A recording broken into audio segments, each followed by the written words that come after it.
Russia's war lacks a battlefield commander, US officials say. Russia is running its military campaign against Ukraine out of Moscow, with no central war commander on the ground to call the shots, according to American officials who have studied the 5-week-old war.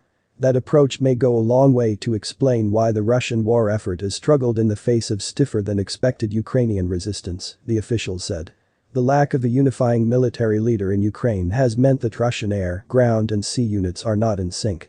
Their disjointed battlefield campaigns have been plagued by poor logistics, flagging morale and between 7,000 and 15,000 military deaths, senior US officials and independent analysts say.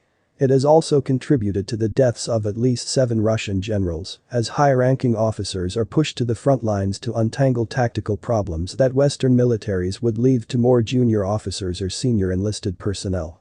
A senior American official said that NATO officials and the intelligence community had spent weeks waiting for a Russian war commander to emerge. No one has, leaving Western officials to conclude that the men making decisions are far from the fight, back in Moscow. Defense Minister Sergei K. Shoigu, Gen. Valery Gerasimov, the chief of the general staff of the Russian military, and even President Vladimir V. Putin.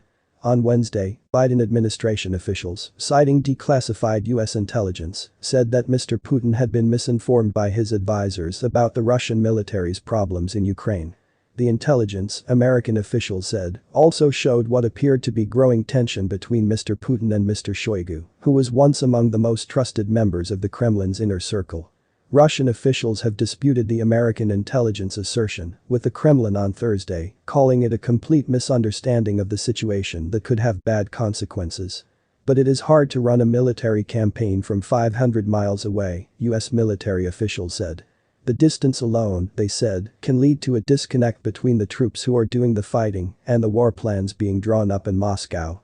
Instead of streamlining the process, they said, Russia has created a military machine that is unable to adapt to a quick and nimble Ukrainian resistance. A second senior American official said that Russian soldiers, who have been taught not to make a single move without explicit instructions from superiors, had been left frustrated on the battlefield, while Mr. Putin, Mr. Shoigu and General Gerasimov continue to plot increasingly out-of-touch strategy. This top-down approach means that Moscow transmits instructions to generals in the field, who then transmit them to troops, who are told to follow those instructions no matter the situation on the ground. It shows up in the mistakes that are being made, said retired Gen. Wesley K. Clark, who served as NATO's Supreme Allied Commander for Europe during the Kosovo War. Last week, Ukrainian forces blew up the Russian warship Orsk, which had docked in southern Ukraine. Describing the incident, General Clark asked, "Who would be crazy enough to dock a ship in a port before first securing the area?" That the Russian planners who sent the Orsk into the port were inattentive to the potential danger shows that no one is questioning decisions coming from the top, officials said. The troops at the bottom are not empowered to point out flaws in strategy that should be obvious, they said. Military analysts said a complex chain of events, originating with a broken-down command structure that begins in Moscow, had led to the deaths of the Russian generals. I do not see the kind of coherent organizational architecture that one would have expected, given the months of exercises and presumably even longer period of planning in advance of the invasion, retired Gen. David H. Petraeus, who served as the head of the military central command and as the top commander in Iraq and Afghanistan, said in an. So guys, we have come to an end of this news session. Thanks for watching and please do well to like and subscribe for more updates. Until next time, goodbye for now.